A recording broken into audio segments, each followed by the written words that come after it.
It's a surprise that you don't see too many of these Ford Figos out on the road. It's got one of the more compelling safety and warranty packages in the segment it competes in, and in this case, quite a potent petrol engine. So, will the addition of a petrol automatic version turn things around for the Ford Figo? We're here to find out.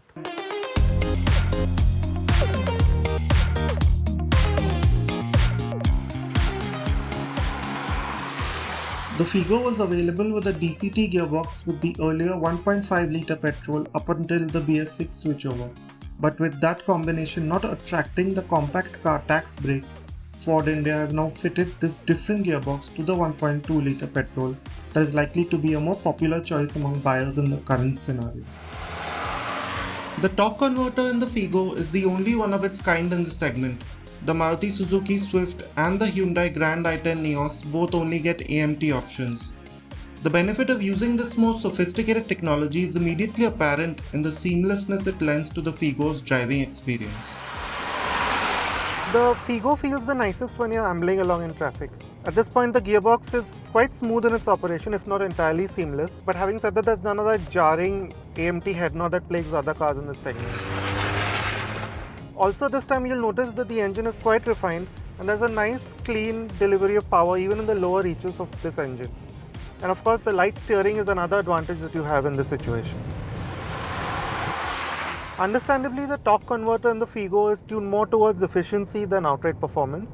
And you'll notice this when you need, say, a downshift to get you in the higher reaches of the most responsive reaches of the power band.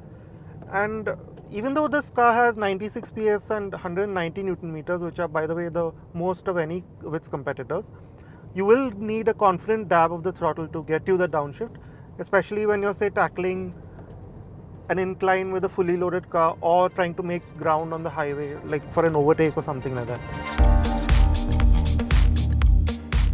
Switching to the Sport mode tackles this problem relatively well, giving the Figo a touch more alertness by dialing down the delay between the shifts, although the fiddly button shifters on the column make taking full control not as easy as it should be. But there is a downside to this largely positive experience, which might well be the Ford Figo Automatic's Achilles heel. Unlike its AMT-equipped competitors, which match or sometimes even better than manual counterparts in fuel efficiency, the Figo is at quite a deficit to its competition in this regard. We managed only 11 km per litre in the city and 12.5 on the highway, and this was largely down to the gearbox's tendencies to rev out quite a bit before dropping down a gear while negotiating traffic. So the Figo stays quite true to its brand identity in the way it rides and handles. So you'll notice that there's a plushness and maturity to its ride quality across many road surfaces at any speeds, which makes it seem like a larger car than it is. And similarly, when you're on a winding road such as this one, or say on an intercity road trip, you'll notice that there's an agility and a sure-footedness to the car, which is quite rare to be found in this segment. Even though the steering doesn't quite weigh up, it's still a confident, relaxed experience from behind the wheel.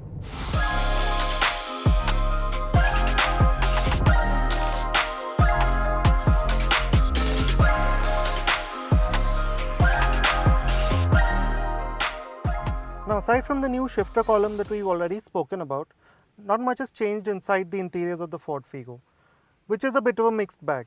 So while you have a nice driving position and all the controls are well within your reach, we would have liked to have seen maybe a few more colors and textures, smartphone integration for the touchscreen, and maybe cruise control. These are features that you expect in this segment now. Having said that, there are quite a few thoughtful additions like auto headlamps and wipers, as well as a height adjustment for the driver.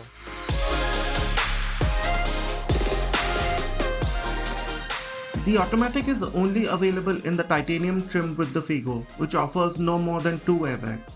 Rear passengers might not take to the Figo too kindly either, even though space is par for the course. There are no rear AC vents or a center armrest, and no storage spaces in the doors. However, the boot is a fairly useful size. If you can overlook the efficiency disadvantage and the few feature misses, the Figo offers a more sophisticated driving experience as compared to its rivals.